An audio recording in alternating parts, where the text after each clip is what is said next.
Past performance is not an indicator of the future. Do you want to go back to the family business after you do your MBA? Sir, I feel the family business is a small pond, but the corporate world is a very bigger sea. So you said you're good at finance world.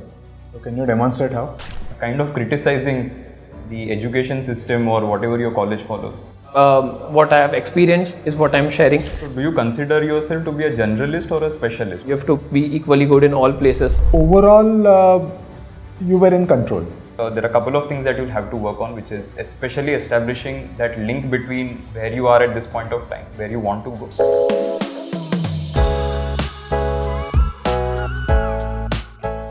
Hi Shubhankar. So can you just tell me something about yourself? Definitely, sir. So, as you know, my name is Shubhankar. I'm from Mumbai, and I've recently completed my bachelor's in management studies with a 9.89 CGPA.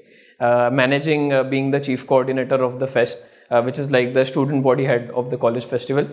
Previously in my junior college as well, I was the cultural leader, the student body head of the cultural committee. So I've been leading teams at both of my colleges. After that, after my graduation, I am contributing in my family business, which is a personal asset management firm, a 40-year-old business.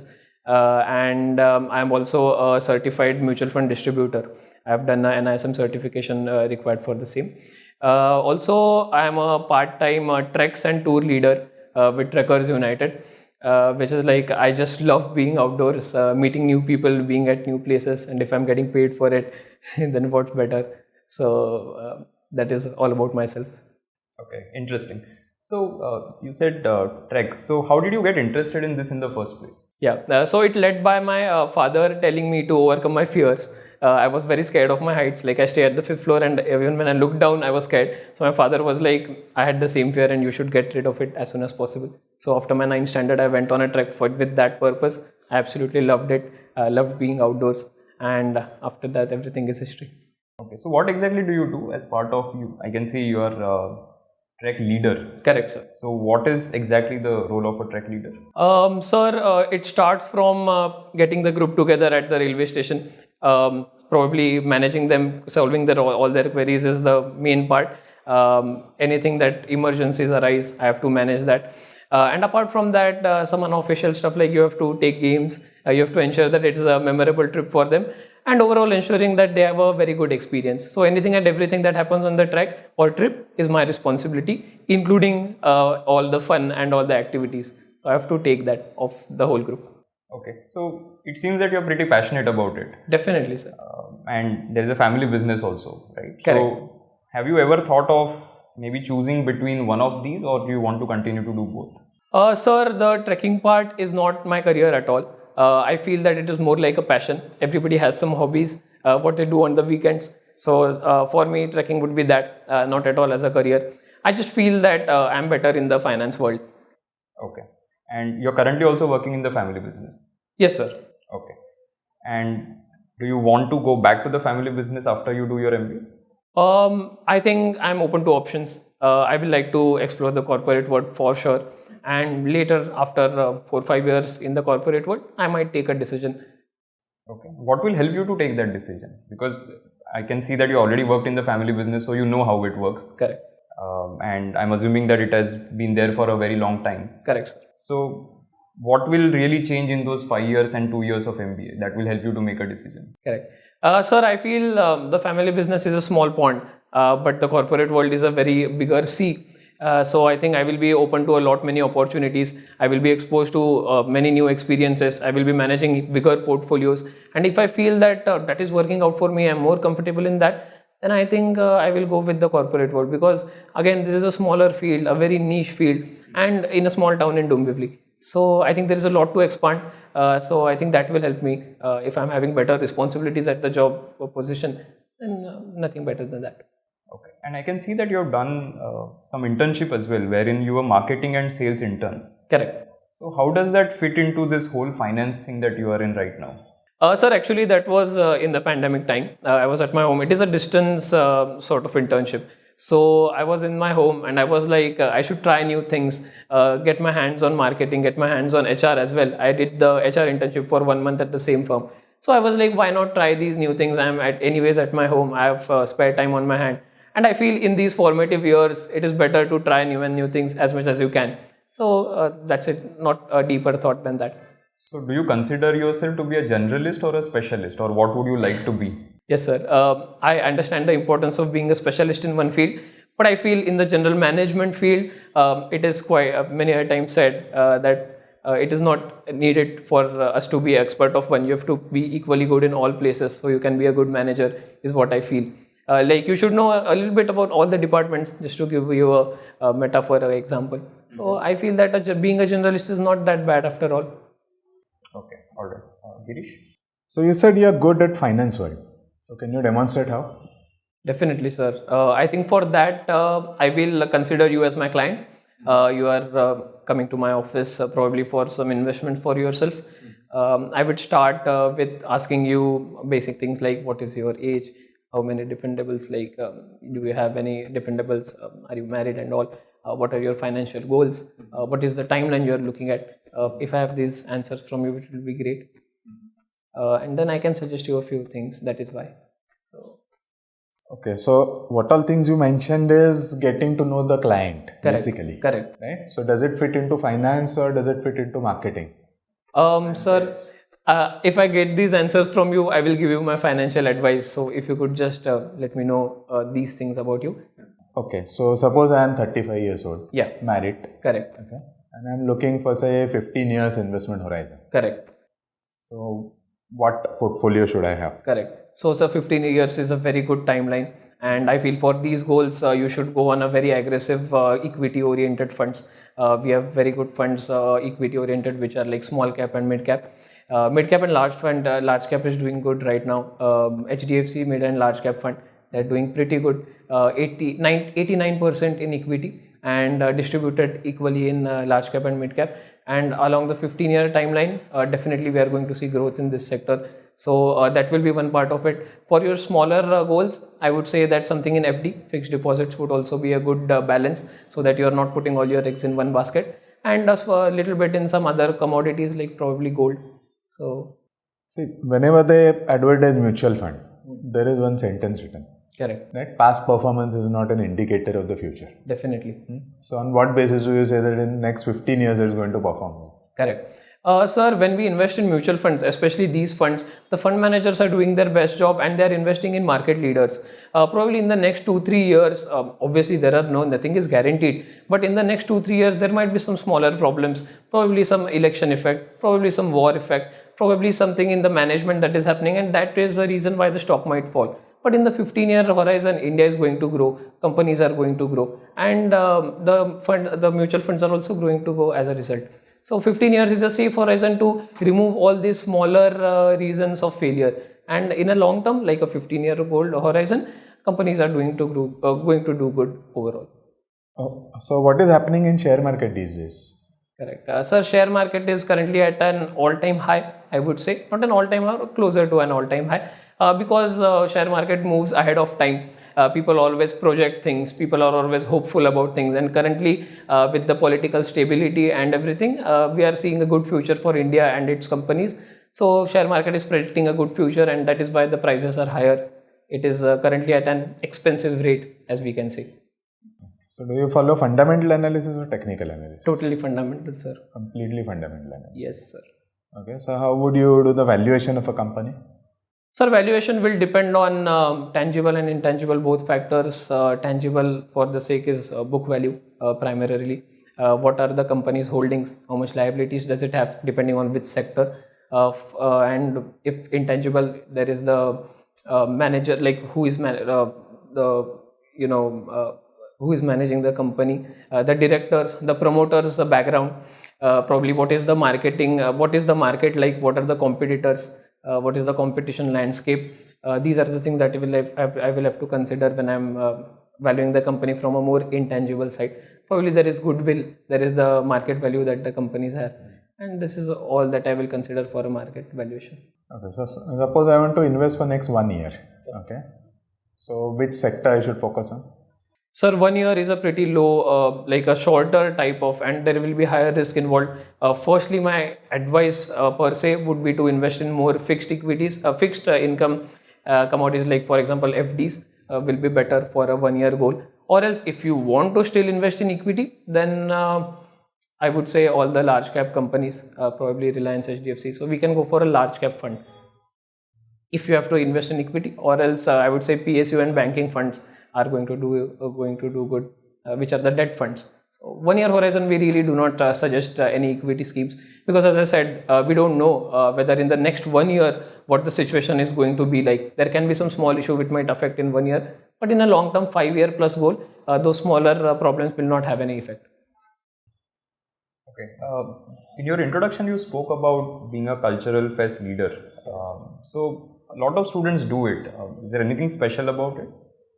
Sir, speciality is in all the aspects, I would say, because sir, we are dealing with the separate individuals here.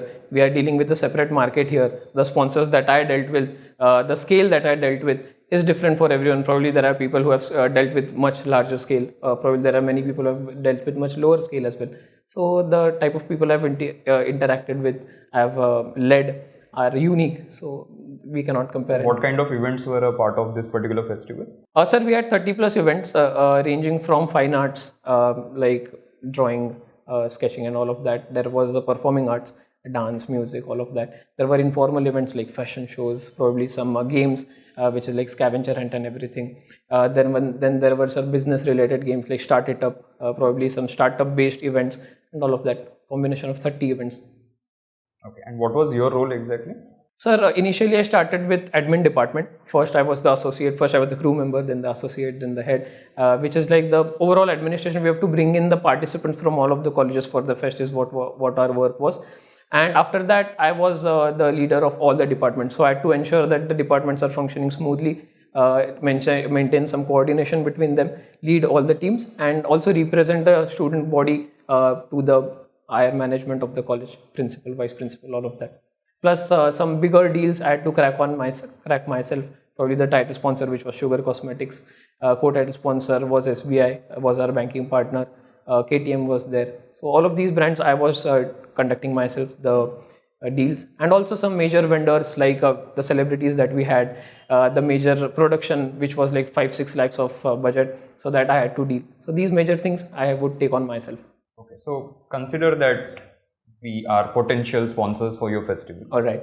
And how would a particular pitch go like? Sir, may I know which industry you are in? Let's take, what should we do? Automobile industry? Perfect. Since you said KTM. Okay, sir. Okay. Sir, first of all, KTM is a perfect brand for students of our age. They are looking for the hype, they are looking for the aggressive nature that your bikes bring in, and we feel that we can bring in something very creative when you are investing or sponsoring us. We have a team of 20-30 year olds who are very innovative with marketing strategies. I think that when you invest in other companies where you are putting just a banner or a TV commercial or anything like that, you won't be getting the creativity that we will put in. We can conduct some very interactive sessions wherein we can display your bikes, they can have a ride, we can have some adventure course in our campus. So but these I think things a lot of people know about us already. I mean, KTM is a very popular brand already. We don't really need your college festival to promote our bikes. Correct, sir. It is definitely a well-known brand, but as I said, we can do something creative about it, wherein students will love the brand. There is something which is very, I would say, subconscious, and these activities really touch the subconscious part. When the students have these brands coming on board, they go home and be like, "Oh, I just tried that bike and it was so good."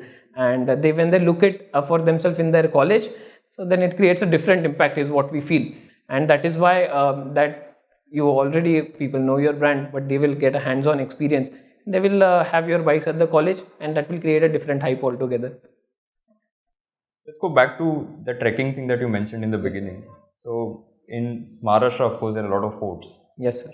And it has been observed that people who go on trekking, a lot of times they damage the sanctity of the place. Definitely. So by either polluting the place or by, let's say, drawing something there. Yes, sir. So how do you view the whole situation, and what is the solution for this problem? I think it goes to a very larger problem of education per se. Not education, but cultural education, I would say. That will need a lot of backhand work by the community as a whole, and which we already have seen over the past 5-10 years. The community has come up with this as people like us, people who know what the value of these forts are, should really take the initiative here. And apart from the government intervention, I feel that the community can make a greater impact by conducting things like awareness around the locality, wherein the community people who live there can take care of such things, that these things do not happen, because they are the ones who are nearest to the location, and they can stop these things from happening by just communicating verbally by the people who are doing this. And I don't think then there is any government intervention, but there is also a little bit help needed from them, definitely.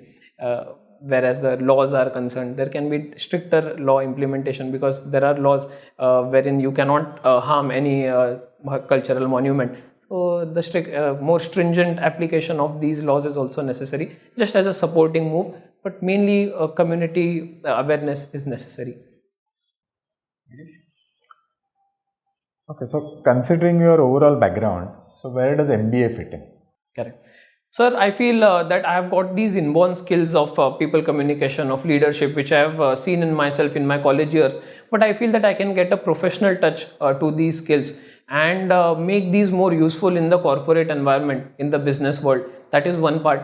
Secondly, sir, I feel that I have got the BMS degree, but there was less practical exposure in there.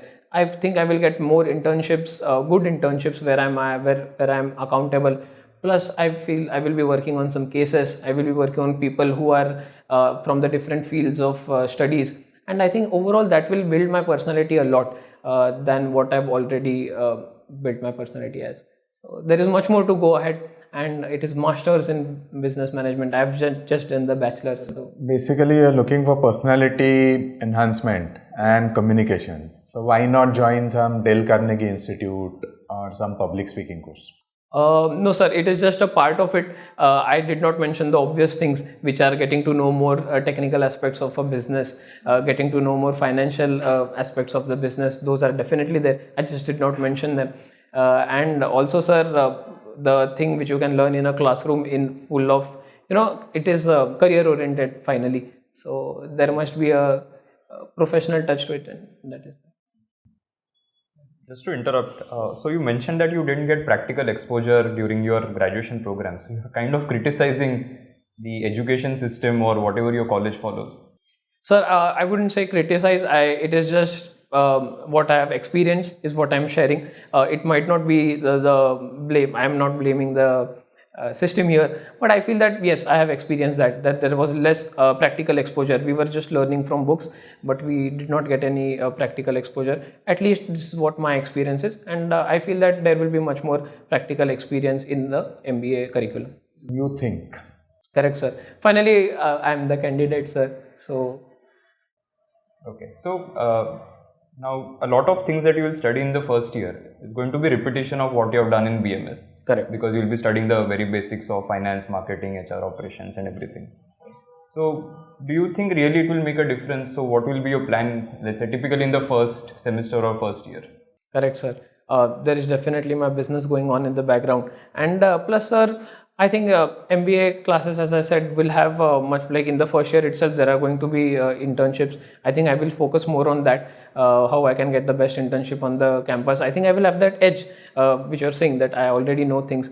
I don't think that is a problem. It is an edge that I will be having over others, and I think I can make the best out of it by focusing on the things that I have still to improve. There are a few things in my bachelor's that I think that I might have lacked, and I can definitely refine on the same. It is like sort of a revision wherein I can refine whatever I could not do, and plus, as I said, I can focus on the larger picture goals. Probably I can prepare for the second year from the first year itself, and focus on the placement. You mentioned that you will work on family business also parallelly. Definitely, that is something I can do. Do you think you will get time to do that? Sir, as I said, if I have some edge, and in the first year itself, if I have some edge over others, and as you said, you asked a case. So if that is the case, that if I am not that occupied because I already know things in the first year, then I will join hands with my family business. What was your favorite non-finance subject? So non-finance subject would be, I would say, corporate communication. Okay. And any particular thing that you really liked about corporate communication? Sir, I think I am good with my writing skills. So writing skills and I would say vocabulary, getting the message to the receiver perfectly. So I think I could draft letters pretty well. Okay, you mentioned you have good vocabulary. So can you tell me, and connecting it to the heights thing that you mentioned in the beginning, what is fear of heights called? Vertigo. Okay. Is there any other term for it that ends with a phobia?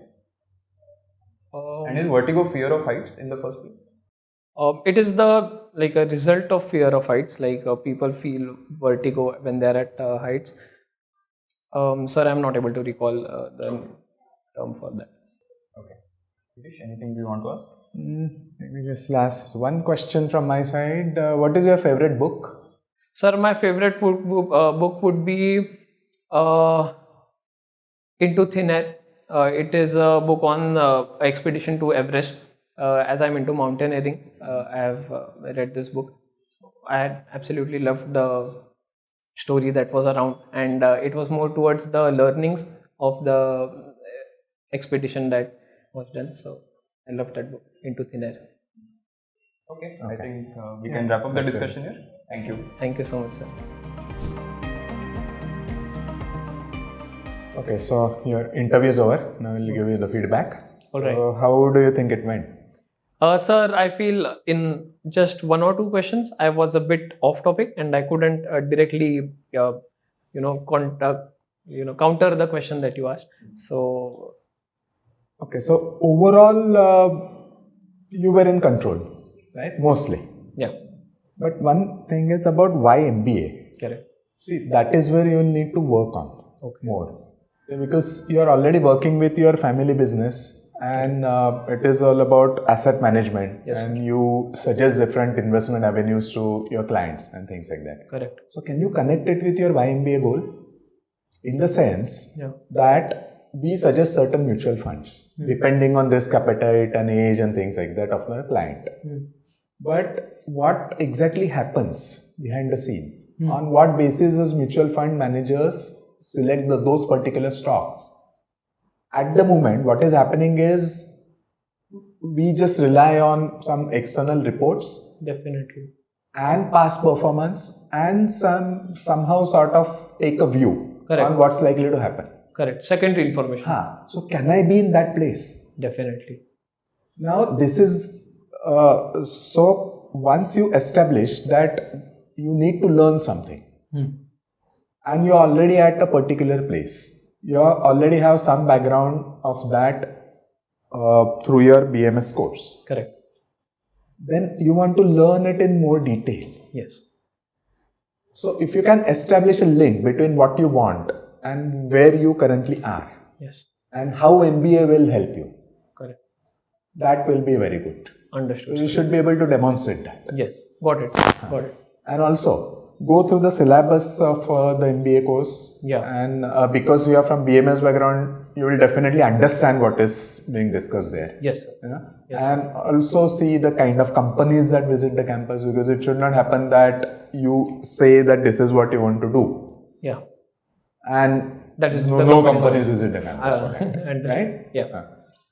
And then another point, see the small pond you said, that your business is a small pond, something like that. So don't do that. Okay. You know? So I overall got the idea what you wanted to convey. Yeah. Right. So there is a better way of conveying the same thing. Understood. In the sense that that business was established by your grandfather. Yes. And your father has been working on it. Correct. So your grandfather and father have observed you right since your childhood. Yes. Right? And they are sort of protecting or protective. In this kind of environment, real learning may not take place. Definitely. So I want to be in a situation wherein I'll not get any such pampering or any advantage. Perfect. And I'll be treated at par with everyone else. Yeah. So I want to learn the things hard way. Yes, definitely. Got it. So that's an excellent point that Girish mentioned about small pond. I think even I found that at a couple of places you use terms that could have been avoided. For example, saying even in the KTM pitch, I think you said aggressive. Yeah. Even on the college front, you said didn't get enough practical exposure, which in a way criticizes the college. Yes. So I think it's better to stay away from that. using words that might be construed as negative. It's as if you're taking a stand on the whole thing, right? That you're categorizing, you're putting a label onto that. Correct. Otherwise, I think you're a solid candidate in terms of your communication. That's an excellent trait to have, where you are able to communicate whatever you want to say in a very fluent manner. So good job on that front. As Girish mentioned, there are a couple of things that you'll have to work on, which is especially establishing that link between where you are at this point of time, where you want to go, and how MBA is going to bridge that gap and how that journey will impact you, right? Yes. So that is something that you'll have to work on. Even I think you were a little strategic in terms of choosing communication as your favorite non-finance subject. Was it strategically done, or it's actually your favorite subject? No, sir, it was done strategically. Like I was having one or two subjects that I like in my bachelor's. Like when I was going through the subjects, I was like, first is this. Obviously, it was finance, and the third one was this. Okay, I think it will be a good idea to prepare at least a few non-finance subjects also. Yes. Because when you do BMS, of course, there's a whole lot of things that you have covered there. Correct. So somebody can definitely pick up something related to say even marketing or sales, or because you've also done HR internship. Yes. Something related to HR. Yes. So going through at least the basic concepts across the different segments that are there within the discipline of management, I think that is something that you can do. Definitely, sir. And one more point. See, when I was asking the question, you are looking at me. Yeah. When Prasad sir was asking the question, you're looking at him most of the times, right? Yeah. So it should not happen that you're neglecting the other person, other panelist. Okay. Although you will spend more time looking at the person who is asking the question, but also do justice to the other person. Got it. Got it, sir. Right? So all the best. Thank you, sir. Yeah, all the best. Thank you so much. Yeah.